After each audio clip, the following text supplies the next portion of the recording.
Hello guys, and welcome back to the channel. So now guys, you would have to be some sort of weird peculiar not to realize by now that the Malam Buhari regime is already in the advanced stages of internal combustion. These people are imploding from within. They are cannibalizing themselves from the internal organs outwards, and the combustion, the explosion, will be spectacular. Ever since Abakari's demise, it has been a fetish, feverish cannibalization. Guys, I bring you this. Malami right president seeks removal of Magu. So this is where we are now. It's an open warfare now within that space. Malami, of course, being the Minister of Justice, and Magu being the chairperson, the chief of the EFCC. So the Minister of Justice is now writing to the convalescing president to sack the acting, because he has been acting now because the Senate refused to confirm him. So he's now writing to the convalescing president on his sick bed to sack now the acting EFCC chairperson, Ibrahim Magu.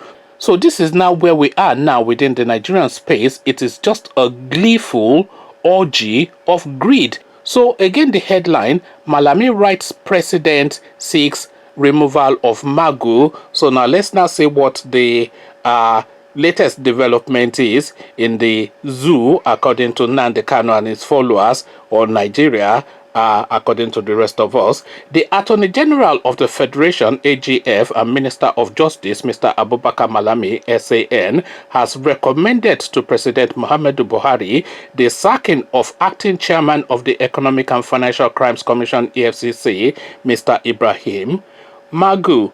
Malami, in a memorandum to the president, anchored his recommendation on several grounds, ranging from diversion of recovered loot to insubordination and misconduct by Magu. So let's just pause there for a moment, because it's already gotten interesting. We're just 2 paragraphs in. So now let's just let's unpick that, because this is quite striking. So we started off with the alarm that a senior minister is writing to the president to sack the chairperson of a leading agency within the structure. So that's the one element. And the reasons now that he is adducing for this request is that he feels, or he's stating even, because he's the Minister of Justice, so this is not even he feels, he's saying reasons ranging from diversion of recovered loot. So that's really the first one and the most important one. So let's just look at it for a moment. The bastion, supposedly, or in theory and according to its composition, of probity and integrity within the Nigerian space, the EFCC, Economic and Financial Crimes Commission. This was set up by Obasanjo, by the way. This agency was set up by Obasanjo with the sole remit of tracking down anybody and everybody that has stolen from the Nigerian state and recovering as much, if not all, that they have stolen from the Nigerian state. This is the job of this agency. But what are they doing? They are relooting the loot that were looted from the Nigerian state. So this is now what is being said, and no less a figure than the Minister of Justice is the person that is saying this. So this is now where we are now in this change regime, this anti-corruption mantra that Malam Buhari came in with. We all, of course, knew that that was a bit of a nonsense. That was just boju for the gullible, because there's no human being on this planet more corrupt than Malam Buhari. This is a guy that has been looting the Nigerian economy since the early to mid 80s. Remember when he was the Minister of Petroleum under the Obasanjo military regime then, when he just went wild and looted everything, and he has been doing that ever since. When he was the chairman of the Petroleum Trust Fund under Abacha, looted everything. So now they have now handed him the keys to the vault. So what do you imagine will happen? Mass looting. So again, let's take it from the top. Malami, in a memorandum to the president, anchored his recommendation on several grounds, ranging from diversion of recovered loot to insubordination and misconduct by Magu. Multiple sources informed yesterday that Malami included a short list of 3 candidates for consideration to replace Magu, but Magu is fighting back, and his supporters within the presidency say removing Magu at this time, when he has given muscle to Buhari's anti-corruption fight, would be a mistake. It is painful that the EFCC boss is facing certain powerful forces who have decided to remove him in spite of his remarkable achievements, the sources said. But sources said given the weight of Malami's allegations against Magu, the president may be inclined to set up a probe panel that will look into the veracity of the allegations and make necessary recommendations. One of the sources told selected journalists that I can authoritatively tell you that though Magu has survived previous plots to remove him, the AGF's legal opinion remains the deadliest plot to get Magu out of the EFCC, as the AGF's letter to the president contained 22 weighty allegations that requires Buhari's decision on whether or not to send Magu's name to the Senate for confirmation or replace him. This is because the office of the AGF is the supervising ministry of the EFCC, and so his legal opinion cannot be treated with levity. For example, Malami alleged accounting gaps or discrepancies of figures concerning the recovered assets, claiming that Magu was not transparent enough in the management of recovered assets. A Magu supporter said, "It will interest you to note that Malami accused the EFCC boss of disclosing a total naira recovered of 504 billion but lodged 543 billion in the recovery account with the Central Bank of Nigeria CBN. Incidentally, this exceeded the disclosed figure by 39 billion naira. According to the supporter of the EFCC boss, what should be a point of commendation is now being used against Magu. Others said Malami also accused Magu of blatant display of arrogance and insubordination to him as supervising minister of the EFCC. According to the source, Malami claimed that most of the recovered assets by the EFCC were allegedly sold by Magu without the knowledge of anyone. But it is unfortunate that this claim is at variance with the public auction of assets by the EFCC, the source added.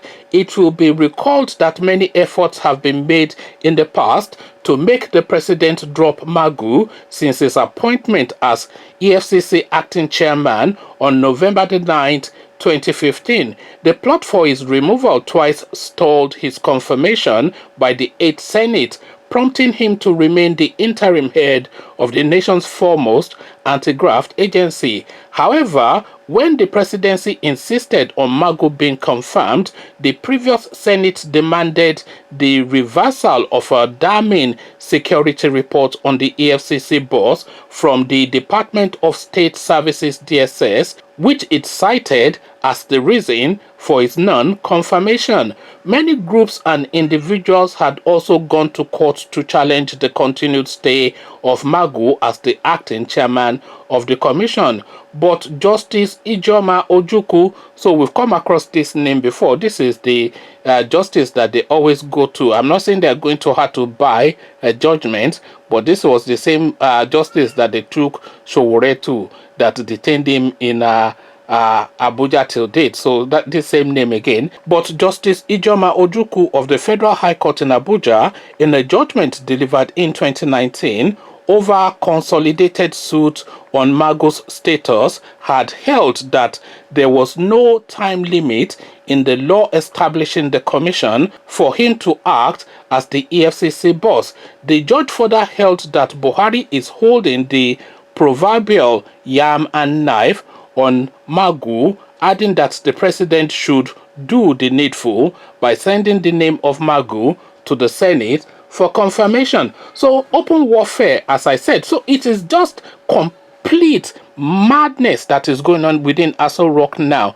We are just still reeling from the battle between Aisha Buhari, Mamandaura, and whatever his name, something Yusuf, Tunde Yusuf, but his real name is not Tunde, the assistant to Buhari, who did not quarantine himself when he came back from Lagos with Babe. So we're still all alarmed at that drama. Yet now this now bombshell again with the Attorney General of the Federation and the Minister of Justice are fighting with the anti-corruption czar of the regime. So open warfare now within that space. And really it is quite pertinent to note, it is quite interesting to note that all of these things have suddenly bubbled out shortly after the demise of Abba Kyari. So it is imagine now, or seeming the case, that it was actually Abba Kyari that was keeping the lead on these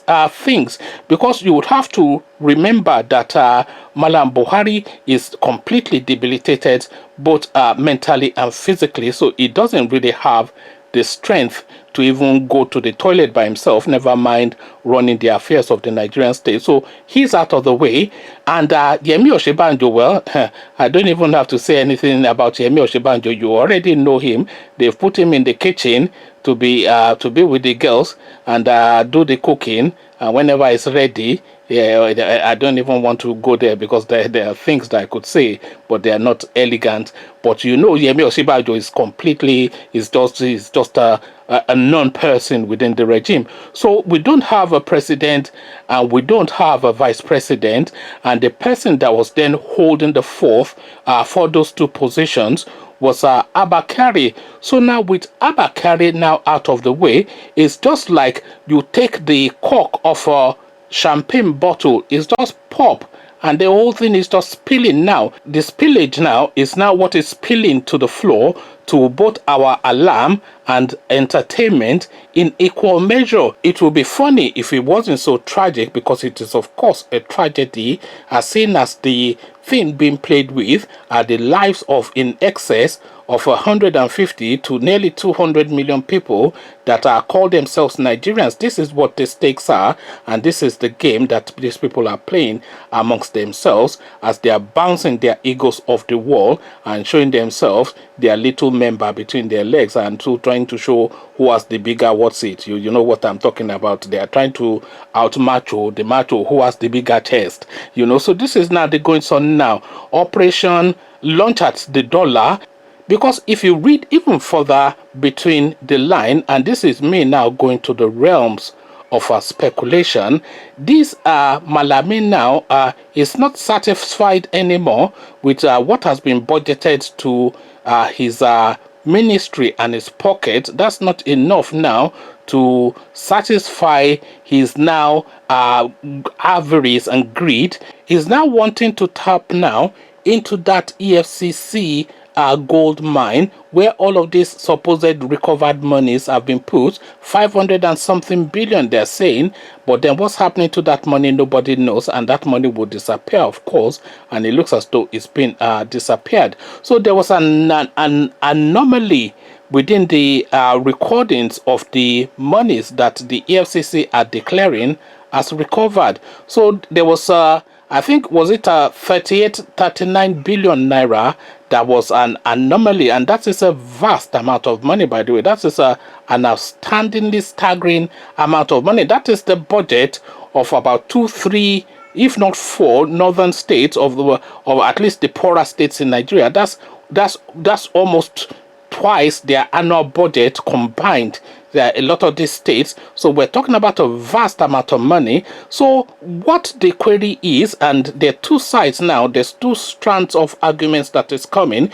The argument that is coming from the Magu side is that even he's saying he only recovered this on the books, but he's put this much more in the central bank account that is meant to hold those recovered funds, and they are saying that is testament to his achievement and honesty. But then if you are recording one thing and you are putting something different in the central bank account, it doesn't really matter if you have put more or you have put less. That is fraud. it is fraud. So this is now fraud effectively now that is taking place within the EFCC structure, according to the details that Malami has now put out in the public space. Because if you imagine then that this guy has put 39 billion naira more than he declared on the books in the EFCC account with central bank, then you want to query that where did that money come from? One, why was it not audited with the rest of the monies that was being remitted into the EFCC account with central bank? Two, and then three, and most importantly, how do we know that there's not more than that 38 billion that you declared? Because if you are just magically producing 38 billion out of thin air and putting it in the EFCC account at central bank, then what magic then would not make that money 100 billion naira or more? So a lot of odd goings on and a lot of creaking in the dark of the night going on within that structure, to the point now that the Attorney General of the Federation and Minister of Justice has felt moved enough to write to the president to ask for the sacking of this guy that has not even been confirmed by the Senate, because of course he already has a query on his records from the DSS, and that is the Nigerian narrative, convoluted and complex, but at the heart of it is just one word: corruption. Conversations in the comment section. Come share thoughts. They are cannibalizing each other, as I said. Or what is your take? Come tell me. But before you do that, click on the red subscribe button so it turns gray. The bell button notifies you every time I drop a new video. Then click on the like button as well if you have enjoyed the video. After doing all that, then come meet me in the comment section to now see now and discuss what Abakari had been keeping a lid on, that is now spilling out into the public glare within the Nigerian space in the comment section. So I'll leave you here. Carry this conversation on with you in the comment section, but here I say peace.